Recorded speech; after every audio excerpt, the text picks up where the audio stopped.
support from an outsourced point of view, from a family or relative, like you're saying, you never will hit the streets, you're never on the streets. This comes from a certain place that I'm kind of dealing with at the moment in my own small way. Like as I said to you over dinner, I was like, yeah, like I've stopped drinking now. Do you know what I mean? And every credit, by the way. Yeah, thank you, brother.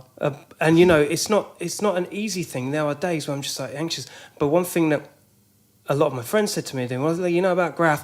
Why don't you do some graph? And funnily enough, even on a rainy day, just jumping on a sketchbook and doing something. Yeah, filling that space. Filling the space. How important is that? How important is that for people that want to come out of and rehabilitate themselves creatively? I think that's massive, because when I kind of lost my mind, that's what got me. That's why I'm here doing what I do, because I started sketching and painting. I was inspired by the guys in the detox unit in Manchester, and they were doing them.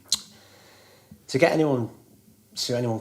people who don't think they can draw or whatever into it, they had the projectors, you know, the old school projectors, and they were projecting like acetates onto the wall, and then people were doing canvases, and that's what kind of got me started again, because, you know, obviously you're in a mess, and it was easy to get the lines and then fill in.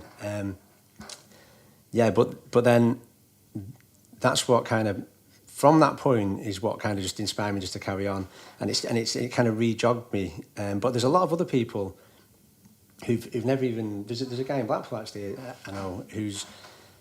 Matt, I'll just mention his name, I won't go into detail. Matt, hold tight. And he I don't think he'd done any art before, and he's been through a similar story, and then he started painting, and that's it, and that's his outlet. He loves it, and he's doing great at it. He just paints. And it's like I think I said before, you know, the arts, it's massive, and if it's ever taken away, it's like, you know, it's criminal, because it's such an outlet for you to... Well, it's your finding now. That's it.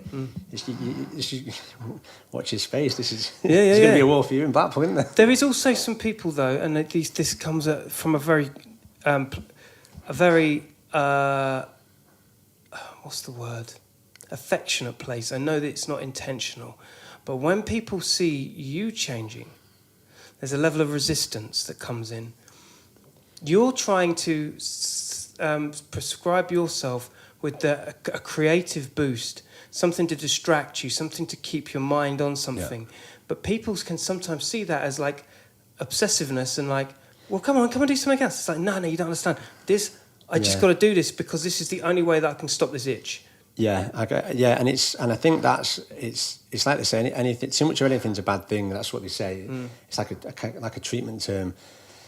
But I think it's like life in general. It's balance, and it's how far, because say if you used to like a drink, or I used to like drugs or whatever, and it's that extremist. It's what levels you'll go to, and knowing when you like, because you could paint too much, you could sketch too much, you know, you could do anything. You know, too much of anything's a bad thing. So I think it's just finding that balance, and I think you will. First of all, you'll throw yourself into it to keep you, as we were talking earlier, to keep your mind focused, because like an empty mind is idle. And it's dangerous, especially like where we've been.